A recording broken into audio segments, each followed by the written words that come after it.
views and opinions expressed on this program are those of the guests appearing on the program and do not necessarily reflect the views and opinions of 8 News Now or Nexstar Media Group. When we got here, like I said, 5 hours, it's, you know what I mean? So I'd say the heat was the biggest complaint. Tonight on Politics Now, long lines and frustrated voters in Nevada's primary, how 6-hour waits were created and what's going to change for November.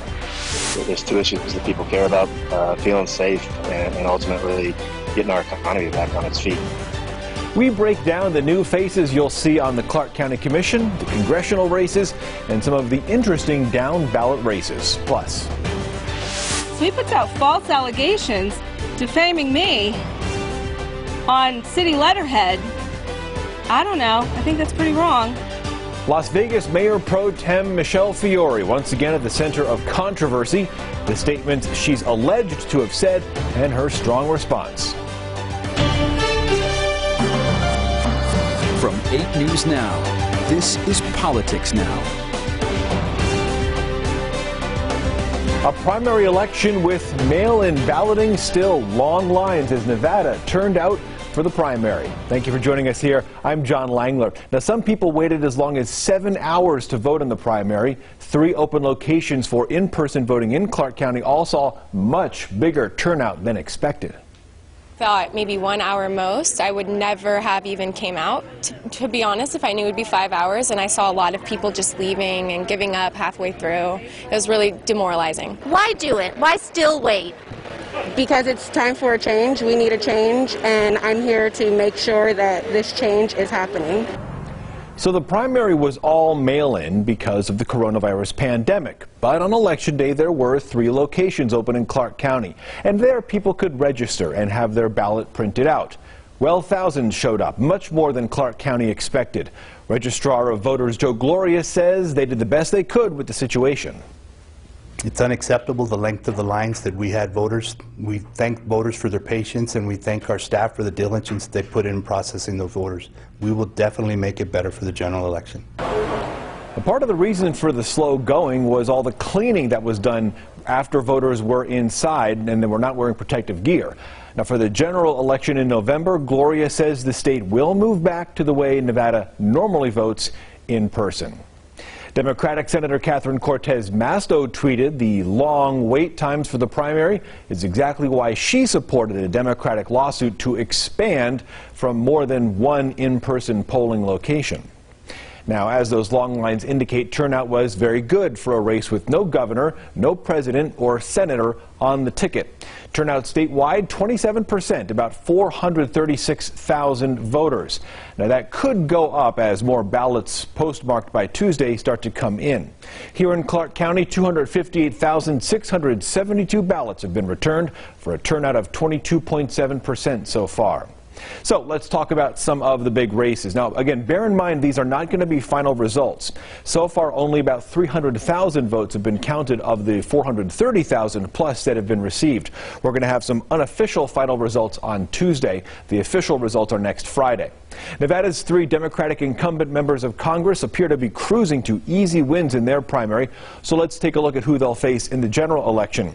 In Congressional District 3, Susie Lee has a big lead in her Democratic primary.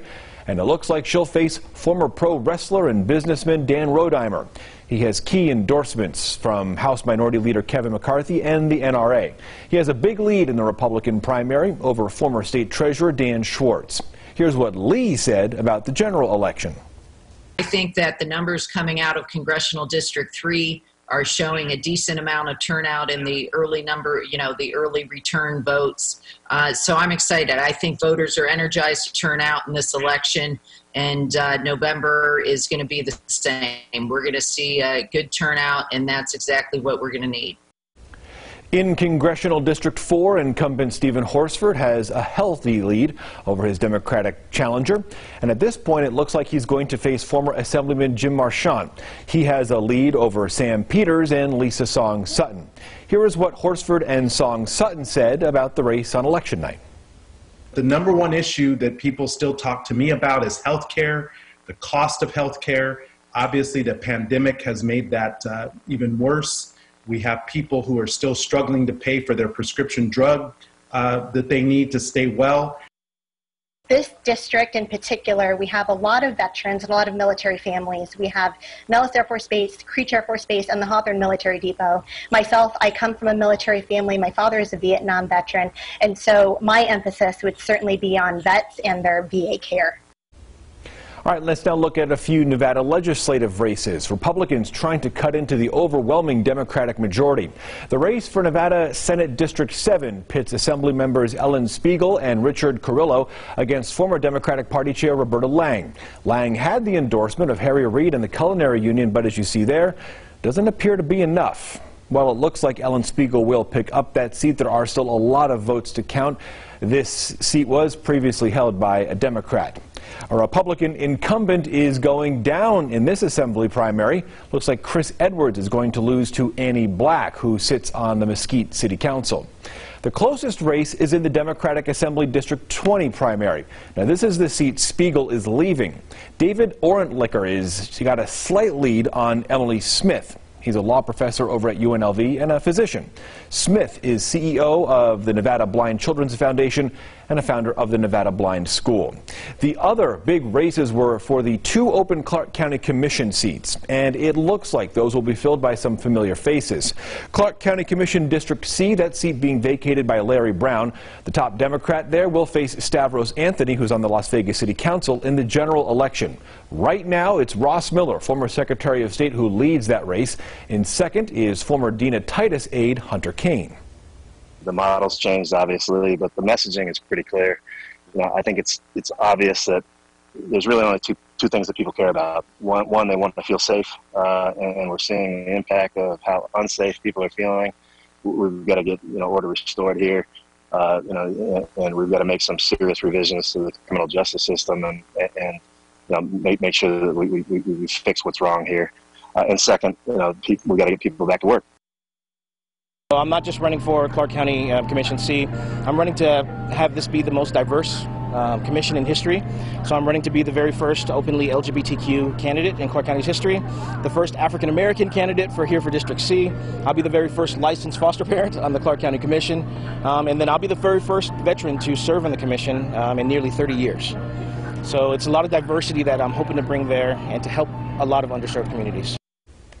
Again, Kane trailing Miller at this point. Now, Clark County Commission District D, that seat is being left by Lawrence Weakley. He is being term limited out. And it looks like that Weakley will be replaced by Assemblyman and State Party Chairman William McCurdy.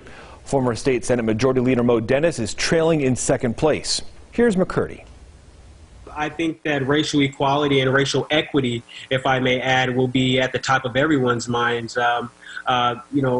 George Floyd, rest in peace, has ignited a flame to generate change within not only our state, but within our country, as it relates to policing, as it relates to police accountability, and as it relates to our relationship with those who we entrust to take care of our needs in some of our most vulnerable times. All right, let's take a look now at some of the nonpartisan races on the primary ballot. Now, a quick explanation first of how those work. There are judicial races, the school board of trustees, the university regents we're talking about here. If a candidate wins more than 50% of this June vote, the candidate just wins the election. But in primary races where no candidate captures a majority of the votes, the top 2 finishers go on to November's general election. So, with that in mind, let's start with the Clark County School Board. Board President Lola Brooks right now looks like she's going to be in a runoff in November with Alexis Salt. Salt is a career teacher here in the Valley who is now out at Indian Springs High School. District A, it looks like a runoff between Teachers Union leader Lisa Guzman and former CCSD Administrator Liberty Levitt. In District B for CCSD, the board looks like a runoff between Katie Williams and Jeff Proffitt. Williams is a combat veteran and fitness instructor who supports President Trump. She's also made some controversial social media posts in the past. Proffitt is a manager at a local sheet metal company and used to work with CCSD's apprenticeship program.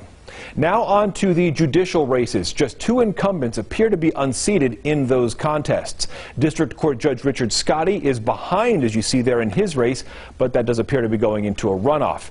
Carrie Lynn Kearney is a defense attorney and leads at this point. In Family Court J, Rena Hughes will not even make the runoff for her own seat.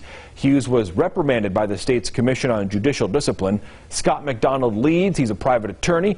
Deidre Butler is a deputy public defender.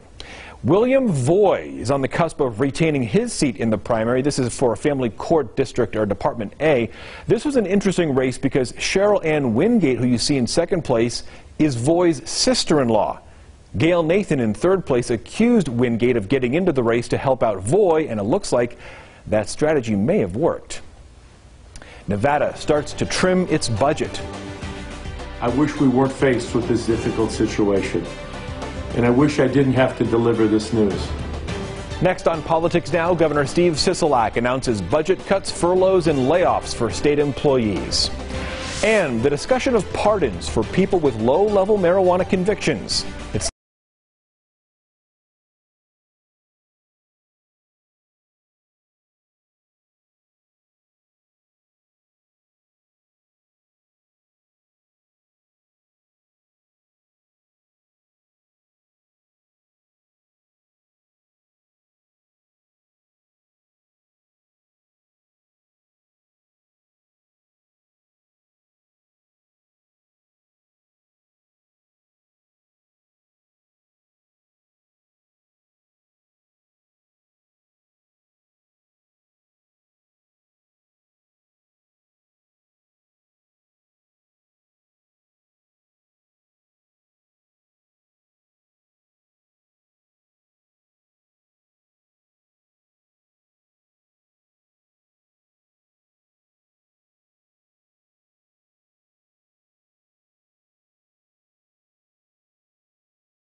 Welcome back to Politics Now.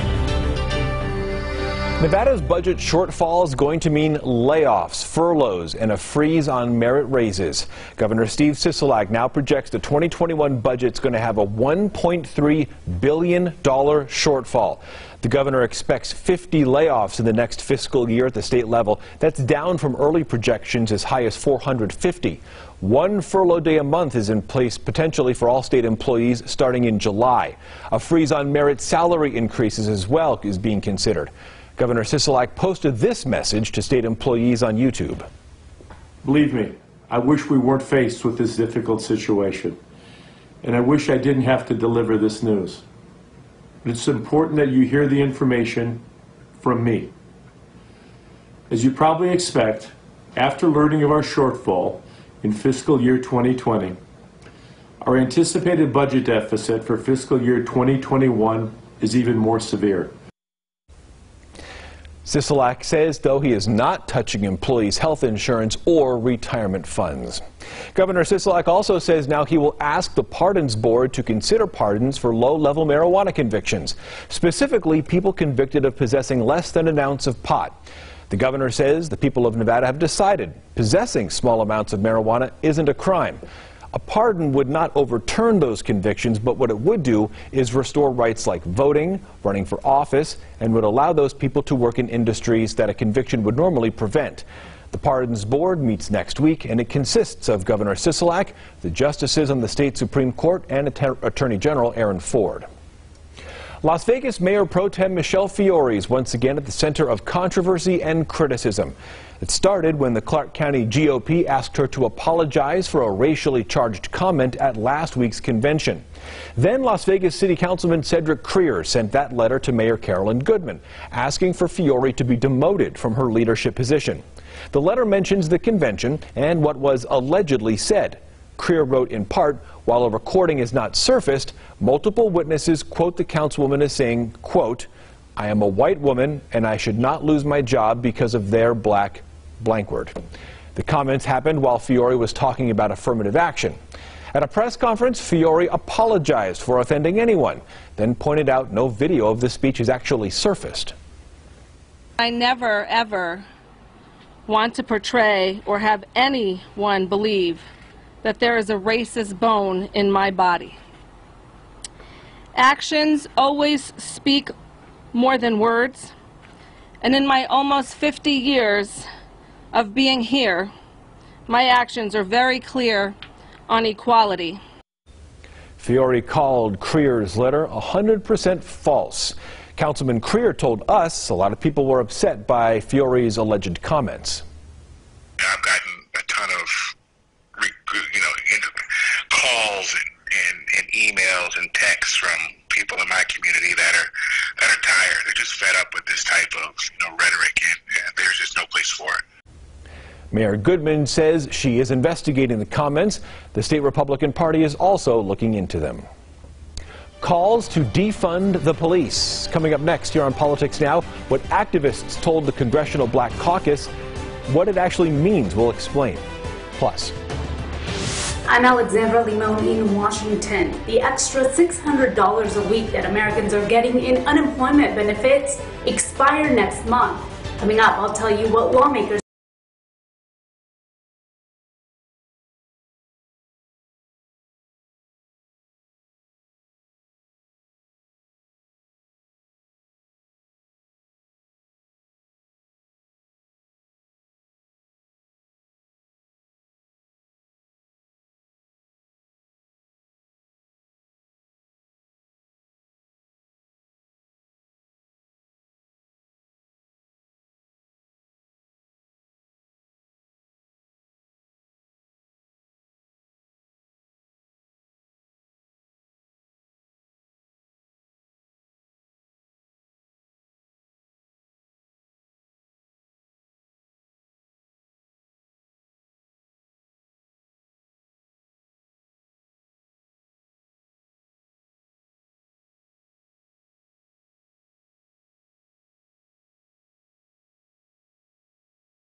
partner of the Las Vegas Raiders. Nevada's unemployment rate is the highest in the country and one of the highest the nation has ever seen. Our Washington correspondent, Alexandra Limon, reports now Congress is debating whether to extend extra unemployment benefits. The extra $600 a week in benefits for unemployed Americans expires next month. America is on the precipice of an eviction tsunami, particularly in the black community. House Democrats passed a bill last month to extend the benefits through January. Oregon Senator Ron Wyden is pushing for the Senate to do the same. And Wyden says he doesn't understand why Republicans are pushing back. Big corporations are getting trillions of dollars in support to weather this crisis. And now Senate Republicans are saying, well, we're just going to cut what the little guy gets. The Trump administration is against the extension. Our economy has turned the corner against the coronavirus. Secretary of Labor Eugene Scalia says in May, the unemployment rate dropped nearly 1.5%. And Senate Republicans say that extending the extra $600 a week in benefits may do more harm than good. Most recipients are being paid more on unemployment insurance than they were when working. Iowa Senator Chuck Grassley says letters from small business owners say some employers can't find people to hire. For $15 an hour, and we find that they're receiving equivalent of $20 an hour in unemployment benefits. Some lawmakers urge a compromise, tying the unemployment benefits to each state's unemployment rate. In Washington, Alexandra Limon. We heard the Secretary of Labor say the economy's turned a corner. Can you expand a little bit on what that discussion was? Yeah, the Secretary of Labor, Eugene Scalia, said that the economy is now improving, and the May jobs numbers showed that. He says that projections were that the unemployment rate was expected to grow by 5% last month, and instead we saw it fall by nearly 1.5%. And he says that's because states are starting to open up their economies again, and therefore jobs are starting to come back. Well, is it possible Congress could do more, extend the extra unemployment payments moving forward?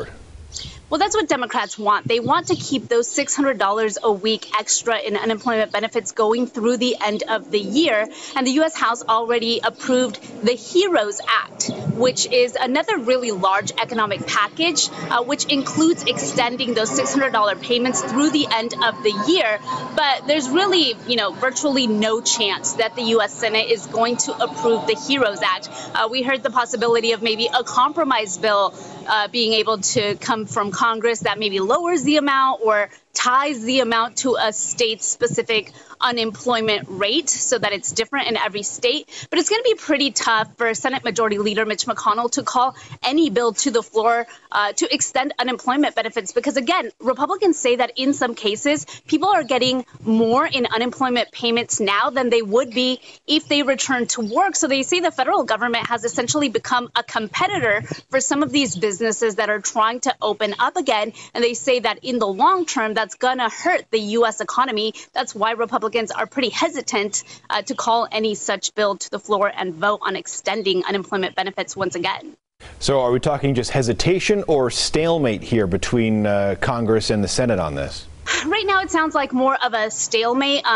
Democrats have a really aggressive timeline. They want to try to pass some sort of expansion or extension by the July 4th holiday when Congress goes on a break. And then that way we would avoid the payments coming to an end at the end of July. But right now, we really have no indication from Republicans in the Senate that they plan to do that.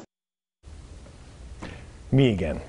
After hearing emotional testimony from George Floyd's brother, the Congressional Black Caucus held a hearing on Thursday to try and peel back the underlying issues that contributed to Floyd's death at the hands of Minneapolis police. Raquel Martin from our Washington, D.C. bureau explains. There's a lot of trauma that's happening in the community right now. Thursday, activists told the Congressional Black Caucus that Congress must dive deeper to stop the cycle of violence. Darius Ballinger mentors youth on the south side of Chicago. When we spend 3 times as more on enforcement than we do on educating and supporting, then folks are feeling less than. Ballinger and Black Lives Matter co-founder Alicia Garza also defended calls to defund the police. Education has been defunded. Housing has been defunded, healthcare has been defunded. Everything that keeps our communities safe and secure with dignity has been defunded. Democrats' Justice and Policing Act doesn't defund the police, but the CBC says it's clear minority communities need more resources. It is personal for all of us. It is particularly personal for me. Florida Democrat Val Demings is a former social worker and Orlando police chief. That every time society fails, we put it on the cops to solve. Not enough mental health funding, let the cops handle it. not enough drug treatment facilities. Let the cops handle it. While Democrats talk about defunding the police, Republicans talk about solutions. House Republican leader Kevin McCarthy says Republicans will tackle the issues without hurting police. No one should be judged by the color of their skin. And no one should be judged by the uniform they wear. Republicans plan to unveil their plan to reform policing in the coming week. In Washington, Raquel Martin. So far, Nevada politicians have not called to defund police. However, certainly a lot of protesters have made that discussion. We're back after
Think Finley Cadillac. Welcome back. Both state parties are holding their Democratic conventions here in Nevada this weekend, and they're both going to be held remotely.